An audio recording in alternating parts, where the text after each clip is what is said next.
I ricordi che hai oramai non parlano più di noi. Camminavamo per Milano quando ti ho raccontato dell'estate del mio primo bacio,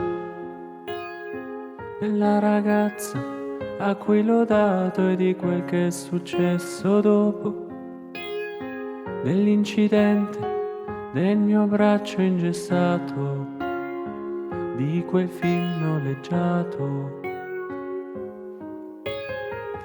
E da quando lavoro prendo il tram 2 volte al giorno, e quando ho fortuna la mia vita per una ventina di minuti ha l'onore d'ospitare una ragazza con la quale consumo un amore platonico, fatti di sguardi bisettimanali.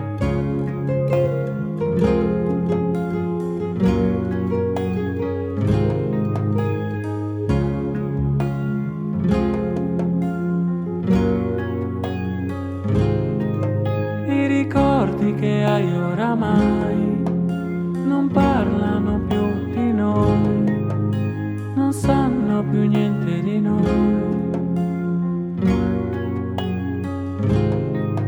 I ricordi che hai oramai non parlano più di noi, non sanno più niente di noi.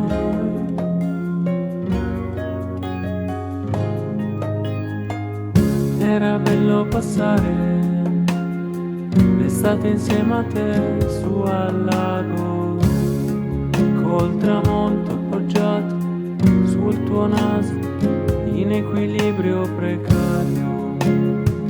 Nuotavamo lontano da una vita qualunque, da ogni essere umano.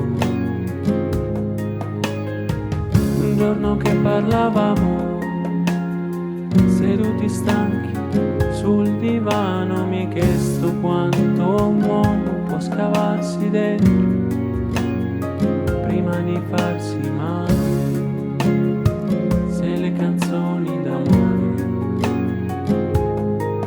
son disoneste, che nel caso ti piacerebbe poterle bruciare. I ricordi che hai oramai non parlano più di noi, non sanno più niente di noi.